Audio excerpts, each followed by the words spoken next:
And the tragedy is that on Thursday, the president, in the evening, gave a vision of a future of South Africa with high-tech cities, high-speed trains, and classrooms where children are taught to code and analyze data, and no child goes hungry.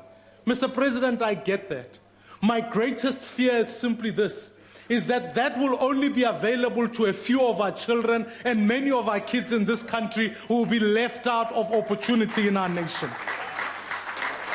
It cannot be a South Africa for some and not a South Africa for all. And that's why in the DA we have a dream motivated by building one South Africa for all.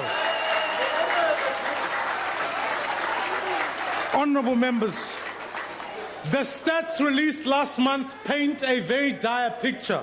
It's a picture of a record unemployment that now stands at 38%. It's a picture where our economy contracted by 3.2%, and ultimately that shows that our investment is declining. If you read that picture, you can see our country is in crisis. It's a crisis that we need to face head on. Our priority must be to fix what is broken in South Africa and to build a South Africa where we can be guaranteed an equality of opportunity. The party of an equal shot, not an equal outcome. So to do that, we must table reforms. We need a bold plan.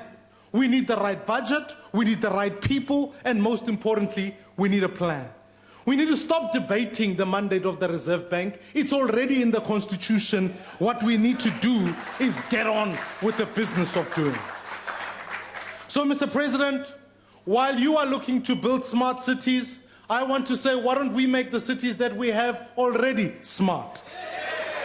Why don't we broaden access and connect young people to information and opportunities that remain available to a few?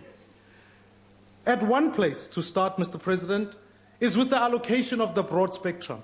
We will not reduce data costs until that decision is settled.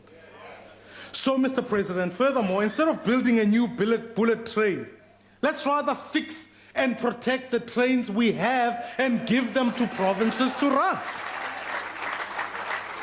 We need interventions that will ultimately ensure we have unemployment in our lifetime and make sure that, in fact, we give young people a national civilian service where they can work. Let me tell you something.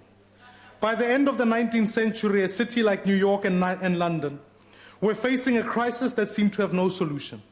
As these cities grew and developed, the thousands and thousands of horses needed to transport people around had left streets knee-deep in manure. New York had to employ an army of workers to clear the streets every day in London. The Times newspaper reported back in 1894 that every street in the city would be buried under 9 feet of manure within 50 years. Of course, this didn't happen.